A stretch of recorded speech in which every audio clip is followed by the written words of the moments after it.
Hello guys. तो आज इस वीडियो में हम लोग देखेंगे रेनकाइन साइकिल का कैसे हम लोग टीएस डायग्राम में, एचएस डायग्राम में और पीवी डायग्राम में ड्रॉ कर सकते हैं।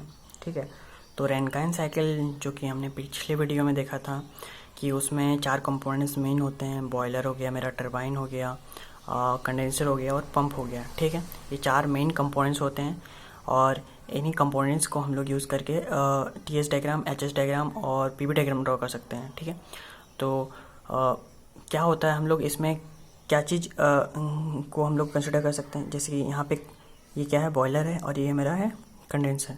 तो हम लोग को पता है कि बॉयलर में प्रेशर कांस्टेंट रहता है, जबकि कंडेंसर में भी प्रेशर कांस्टेंट रहता है। मतलब कि बॉयलर में हम लोग कांस्टेंट प्रेशर पे हीट ऐड करते हैं और कंडेंसर में कांस्टेंट प्रेशर पे हीट रिजेक्ट करते हैं। तो अगर दो चीज़ को हम लोग को लेके चलें, क्योंकि कांस्टेंट प्रेशर लाइन ड्रॉ कर सकते हैं हम लोग, तो दो चीज़ को लेके चलें तो हम लोग ड्रॉ कर सकते हैं कोई भी डायग्राम। ठीक है, तो यहाँ पे टरबाइन में क्या हो रहा है, टरबाइन में एक्सपेंशन हो रहा है, इसमें प्रेशर वेरी कर रहा है। मतलब कि प्रेशर अगर ज़्यादा है तो घट के कम हो जा रहा है। यहाँ पे हम लोग प्रेशर को राइज करा रहे हैं पंप के जरिए। ठीक है, पंप के जरिए हम लोग प्रेशर राइज करके बॉयलर प्रेशर अटेंड करते हैं।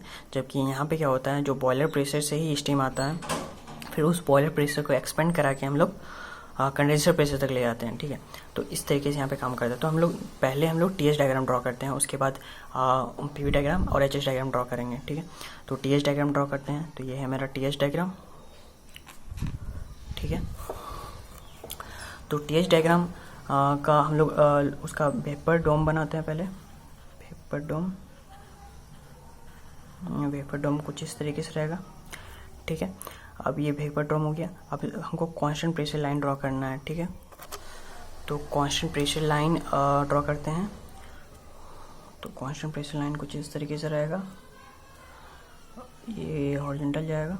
ठीक है, और फिर ये इस तरीके से, ये एक कांस्टेंट प्रेशर लाइन हो गया और ये प्रेशर शो कर रहा है मेरा बॉयलर प्रेशर।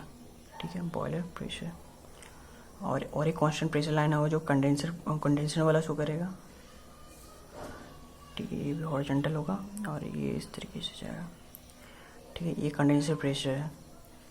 ठीक, अब देखते हैं स्टार्टिंग कहाँ से होता है। बॉयलर प्रेशर से स्टार्ट हो रहा है और यहाँ पे एक्सपेंशन हो रहा है टरबाइन में। ठीक है, तो टरबाइन में एक्सपेंशन हो रहा है और ये 1 से 2 है और ये 3 है और ये 4 है। मतलब कि 1 से 2 मेरा टरबाइन में एक्सपेंशन हो रहा है। और ये कौन सा एक्सपेंशन होता है, आइसेंट्रोपिक एक्सपेंशन होता है। आइसेंट्रोपिक एक्सपेंशन मतलब कि एंट्रोपी कांस्टेंट रहता है और हमने एंट्रोपी को हॉरिजॉन्टल लाइन पर ड्रॉ किया है। तो यहाँ पे एंट्रोपी कांस्टेंट रहता है और सैचुरेटेड स्टीम। तो ये कुछ इस तरीके से नीचे की ओर आएगा। ठीक है, तो ये हो गया 1 से 2। डायरेक्शन दिखा देते हैं। और यहाँ पे हमको क्या मिल रहा है, यहाँ पे हमको मिल रहा है टरबाइन का वर्क WT मिल रहा है। ठीक है, इस तरीके से WT दिखा सकते हैं। ठीक, अब ये टरबाइन में एक्सपेंशन होने के बाद क्या हो रहा है, ये स्टीम जो है मेरा टरबाइन में एक्सपेंशन हुआ, उसके बाद हम लोग कंडेंसर में ले जा रहे हैं।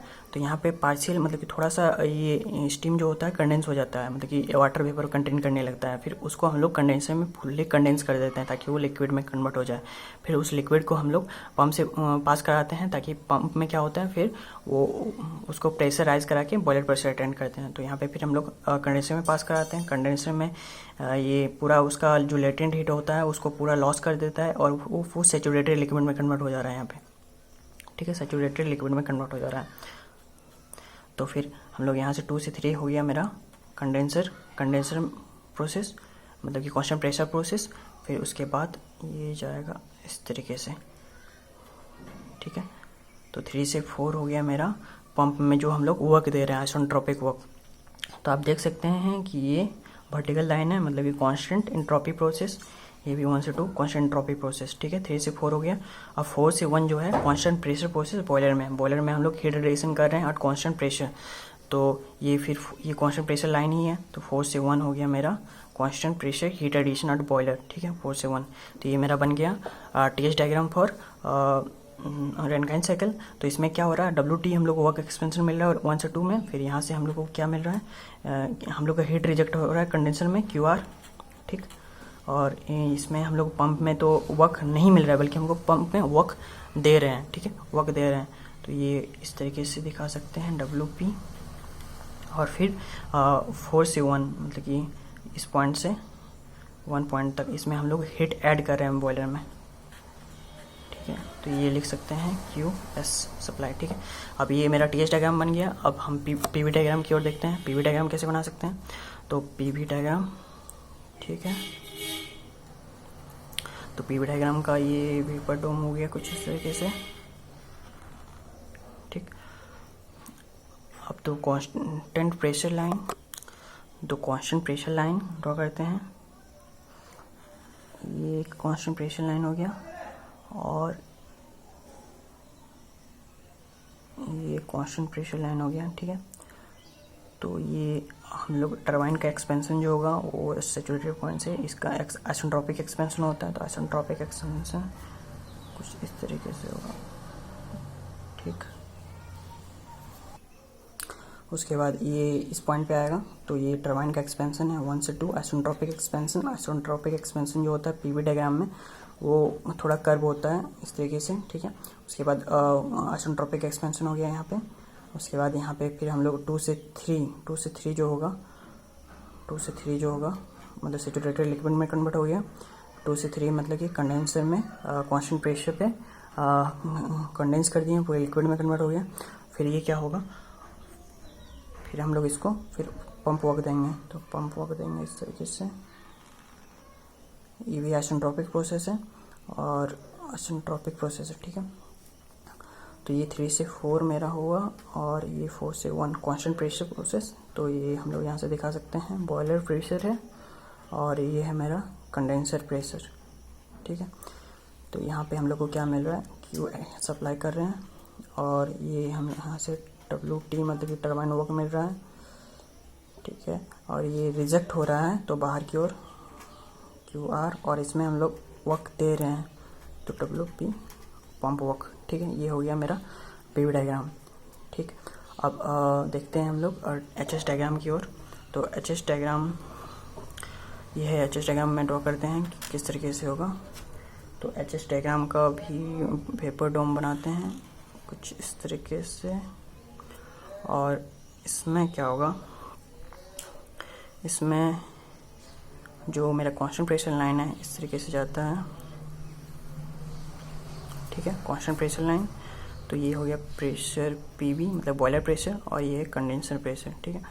तो कंडेंसर प्रेशर, तो पहले ये HS डायग्राम है, मतलब 1 से 2 हम लोग पहला प्रोसेस दिखाएंगे। टरबाइन का एक्सपेंशन, मतलब कि टरबाइन का एक्सपेंशन 1 से 2 था, कांस्टेंट एंट्रोपी था। तो यहाँ भी कांस्टेंट एंट्रोपी मतलब कि एंट्रोपी कांस्टेंट रहेगा, मतलब कि वर्टिकल लाइन हो गया 1 से 2 प्रोसेस।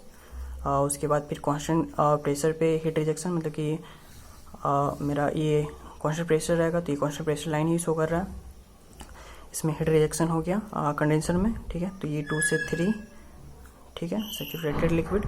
और फिर पंप में क्या हो रहा है, आइसेंट्रोपिक प्रोसेस, मतलब कि एंट्रोपी कांस्टेंट, तो वर्टिकल लाइन ड्रॉ हो जाएगा। तो इस तरीके से वर्टिकल लाइन ड्रॉ हो गया। ये मेरा 3 से 4 को शो कर रहा है, ठीक है। ये फिर 4 से 1 मतलब कि बॉयलर में हीट एडिशन कर रहे हैं। यहाँ से QS लिख सकते हैं और ये QR और ये टरबाइन वर्क और ये यहाँ से हम लोग पंप वर्क दे रहे हैं, ठीक है। तो ये पॉइंट जो शो कर रहा है मेरा, ये पॉइंट यहाँ पे हम लोग को एंथैल्पी कितना मिल रहा है H1, ठीक। और इस पॉइंट पे H2 और ये पॉइंट पे H3 और ये पॉइंट पे H4, ठीक। अगर हमको एफिशिएंसी निकालना, एफिशिएंसी ऑफ रेनकाइन साइकिल, तो वो क्या होता है 1 - QR अपॉन QS, ठीक है। तो हम लोग को पता था कि हम लोग इंथैल्पी, हम लोग पिछले वीडियो में हम देखे थे कि इंथैल्पी से मतलब इंथैल्पी की हेल्प से हम लोग कैसे हीट सप्लाई या फिर टरबाइन वर्क या फिर कंडेंसर में कितना हीट रिजेक्ट कर रहे हैं और पंप वर्क निकाल सकते हैं। तो यहाँ पे QR मतलब कि हीट रिजेक्शन कितना होगा कंडेंसर में H2 - H3, क्योंकि इसमें हीट रिजेक्ट हो रहा है QR अमाउंट। तो 1 - H2 - H3 अपॉन, और हीट सप्लाई कहाँ पे हो रहा है, बॉयलर में हीट सप्लाई हो रहा है और कितना अमाउंट हो रहा है, हीट ऐड कर रहे हैं हम लोग QS। और ये है H1 पे, मतलब कि H1 यहाँ पे मिल रहा है और ये H4 था, मतलब H4 में QS हीट ऐड किए तो H1 मिला। तो हम लोग यहाँ से लिख सकते हैं QS = H1 - H4, ठीक है। तो ये था रेनकाइन साइकिल का एफिशिएंसी। ठीक है, H4 है। Thanks for watching this video.